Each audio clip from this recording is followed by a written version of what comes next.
This is Jamie Mitchell, and we are back with another episode of Libertarian Uncensored Podcast, going over all the posts on Libertarian Uncensored Podcast. Let's get right into it. So first we have, you don't hate Reddit moderators enough. You think you do, but you don't, from Reddit Lies on Twitter. And I posted that, and I said, and that was a picture of, the World News subreddit had a post a few years ago said renewed calls for Catholic Church apologies for mass graves of Indigenous children found in Canada, 68,000 upvotes. Then 10 months ago, a new post was added, no human remains found 2 years after claims of mass graves in Canada, and that was one vote. Sorry, this post has been removed by the moderators r/World News. And I said, really makes you wonder why Alex Jones gets fined near infinite money for slander, but Axios and other sources that push the mass grave narrative don't. It just goes to show you that increasingly, the courts are only going to go after those who they deem to be ideological enemies, rather than base anything off of perception of truth, I would say. And that's what I think you see in that instance. I definitely do think, the mass grave narrative was bad, but ultimately no one's going to be held accountable for it, and that's sadly the world we live in. Hopefully, increasingly though, I do think social media is being used to hold the media accountable for its lies and false statements. So I do think that's good. Hopefully the media, the social media, will completely usurp the traditional media within my lifetime. And that's my thoughts on that issue.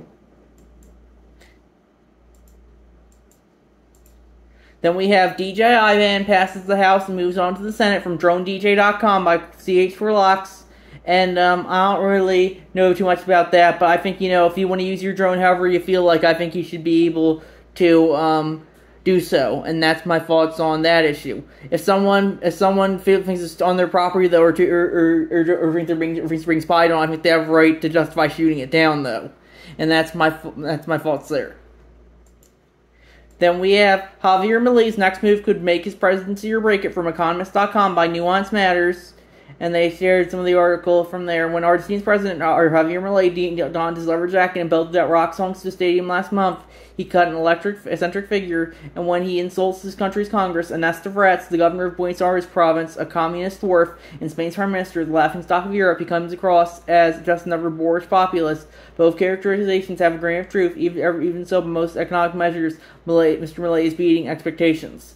In December, as he took office, Argentina's economy was a tangle of rampant inflation and unsustainable price controls. To clean up Mr. Milei slashed spending, the central bank stopped printing money to finance the deficit. As a result, Argentina has had fiscal surpluses for 5 months in a row. Inflation spiked after a sharp devaluation, but has since fallen to a monthly rate of 4.2% in May, the lowest in over 2 years.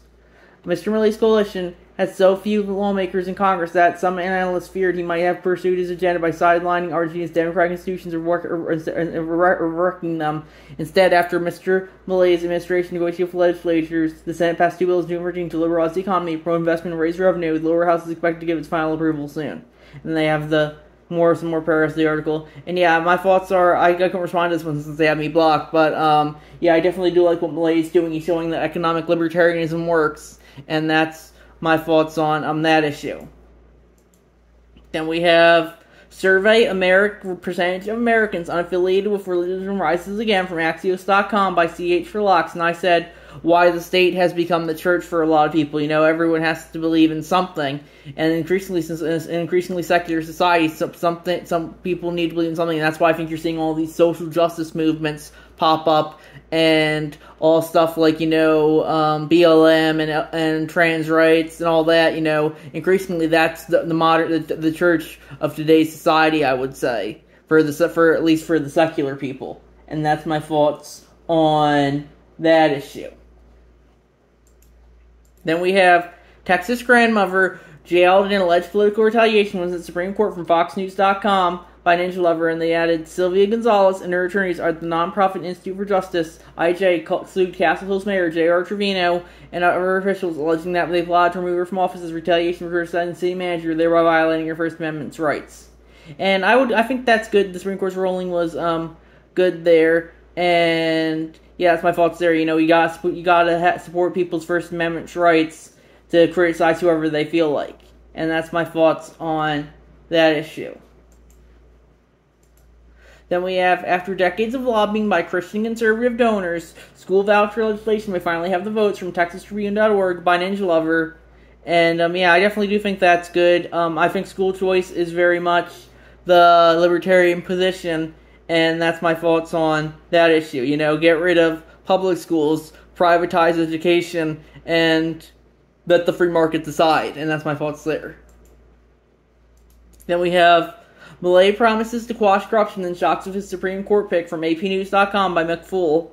And I didn't call on that one, but yeah, you know, Milley isn't going to be perfect. No politician's going to be perfect. But I definitely do think, you know, he's definitely a step in the right direction when it comes to libertarian government. And that's my thoughts on that issue. I like what this HarryCut9721 here says on that one, by the way. It's a shame, but it's likely a political session on Milley's part that someone needs something he feels strongly about. It's a dirty business, which is why I'm not in it. Yeah, and I'd agree. You know, politics is very much a dirty business, and that's why increasingly, you know, it's hard to get anything done without making compromises, or you know, and that's my. I mean, you know, I don't really like compromises too much when it comes to politics. You know, it's just compromising your rights away. So that's my thoughts on that issue. Then we have Libertarian VP nominee, no new regulatory structure needed for crypto from Cointelegraph.com by Nuance Matters. And it's a crossover from the Oliver Termat 2024 subreddit. And yeah, I definitely would agree with that. You know, I don't think we need regulatory structure for really anything. You know, let people regulate themselves. That's my thoughts on that issue. Then we have Supreme Court upholds domestic violence gun restriction from NBCNews.com by Ninja Lover. And yeah. And I like CH4 Locks commented, although Fry's ruling was lopsided with only conservative Justice Clarence Thomas dissenting. And they added, I wonder how much he got paid for this one. I said, when Reddit isn't doing orange man bad, it's doing black man bad. And that's my thoughts there. You know, ultimately, I would agree with Thomas's ruling in this case. You know, if it's a right, the government shouldn't be able to take it away from anyone, even people who have been accused of domestic violence, or charged with domestic violence. And that's my thoughts there. Then we have Save the Children convoy finally ends, leaving farmer with piles of garbage, rancid food, and unpaid bills from pressprogress.ca by Paton 14. That's a crosspost from the Leopards Ate My Face subreddit. And yeah, I definitely do think you know, that's how a lot of rallies end. I think this is just kind of you know, other side bad propaganda that you usually see on Reddit, because yeah, I like what Ronald Reagan Live commented here. Isn't this pretty much the same as any feel-good movement or protest? People slink back off to the regular life seeking mass crime for someone else to deal with. And yeah, that's my thoughts on that issue. Then we have Why Going Cashless is turning Sweden from one of the safest countries into a high-crime nation from Fortune.com by Ninja Lover. And I didn't comment on that one, but yeah, I definitely don't agree that going cashless isn't the way to go. That's how they're going to implement the social credit system. And I don't think that would be very libertarian when you have a social credit system that allows the government to control and police your behavior, or else shuts down your access to any financial resources you have. And that's my thoughts on that issue. And we have NPR, as voters suffer presidential election deja vu, Chase Oliver wants to be another option from Nuance Matters, and that's a crossword from the Chase Oliver 2024 subreddit. And yeah, I definitely do think he should be another option, but I don't think, you know, I don't know if he's going to get too far. I think he might drop before the election and end up endorsing Biden because, you know, orange man bad. But hopefully he doesn't, and he manages to get some votes, and hopefully the Libertarian Party can get some major party status. I don't know if 5% is too likely this time, though. We'll have to see. Then we have Texas Lieutenant Governor pledges to pass 10 Commandments bill from thehill.com by Flimsy 5563, and they said, SMH, I just understand the need to virtue signal like this. None of the politicians that support these kind of measures are pious in any meaningful way. These are the same people that will clutch their pearls over the mere continuation of Sharia being instituted in a Muslim-majority nation, yet wish to subject to a Christian nationalist version here. Neither example is acceptable. We're supposed to be a secular nation that should be striving to be more tolerant of all walks of life. And I said, it's pointless virtue signaling that only serves to make them look bad in the eyes of an increasingly secular U.S. population. It's like if the Dems had classroom pride flag mandates, though I think that would be spun off as a good thing by Reddit.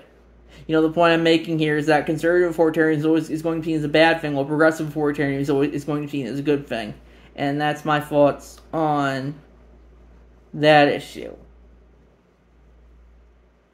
Then we have What's Libertarian View of Family Law by Visual Detective 425. And they said, I have pretty libertarian views on most things, but I'm not sure how to approach this one. Seems like a real can of worms, honestly. And ultimately, my perspective is, just have parental rights, and I do think kids should be able to consent to some stuff, but, when it comes to stuff like sex or non-life-saving surgeries, I don't think kids can consent to stuff like that. So that's my thoughts on that issue. So yeah, that's my thoughts there. Let the parents have as much rights as possible without exceeding their authority when it comes to their children, and that's my thoughts there. Then we have Seinfeld, Too Edgy for TV, from a dose of Buckley on YouTube, and I posted that, and I said, I kind of agree with Buckley that the effects of cancel culture are definitely overstated, but I definitely do think Seinfeld has a point. In the age of social media criticism, any edgy show that isn't grandfather and like South Park, Family Guy, or It's Always Sunny in Philadelphia is going to face intense scrutiny. Otherwise, edgy shows just kind of peter out into increasing irrelevance. Even a channel like Buckley's Own, which is all about edgy humor, now only pulls a fraction of the views that it once did. I think what I'm getting at is that social media increasingly sets the standard rather than actual creativity. You can't have characters that are seen as problematic anymore, like on Seinfeld. Look at why Netflix took the sexist aspect out of Sokka's character in their After Last Airbender reboot from earlier this year. And that's my thoughts there. Yeah, increasingly, everyone's going to go after anything that's seen as too edgy, and I think you increasingly see that when it comes to the media, and especially new products. You can't have anything edgy anymore, or else the people will get offended and get up in arms about it. I think that's definitely from Donald Trump getting elected president, and he was edgy, so being edgy is seen as bad by a lot of the progressive young people, and that's my thoughts on that issue. Then we have the Supreme Court rules against California woman whose husband was denied entry into U.S. from APnews.com by FlimCL556 and I personally think that is... I'm personally more on the pro-immigration side, but you do have to... I'm personally more on the open border side, I would say, but that is kind of luxury belief. You do have to restrict immigration at some point, and I don't know the exact details of this case, but sometimes you do have to restrict immigration. You just can't let everyone who wants to in. Otherwise, you can just have anyone. You can just walk right in and take over the country, and that's my thoughts on that issue. Then we have Internet Archive first removed 500,000 books after Publishers Court win by Paton 13, and that's from rsecondary.com, and I definitely don't think that's good. We should be allowing as much access to information as possible on the internet, and that's my thoughts there. That's why, I'm personally more on the anti-copyright law side than the pro-copyright law side, because increasingly people can hide behind copyright for decades at a time, and nothing can be done about it.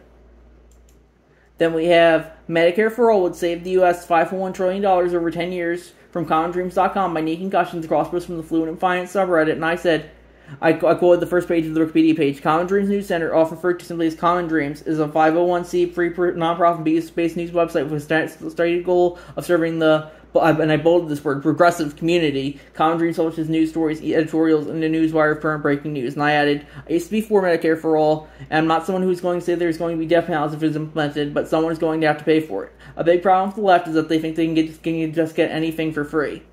And that's my thoughts on that issue, If I think people want to voluntarily spend their tax dollars on a Medicare for All program, I think they should be able to, but I don't think they should be forced to do so if they don't feel like it. And that's my thoughts there. So I think we're going to wrap it up there. I'll see you guys in the next episode. Bye.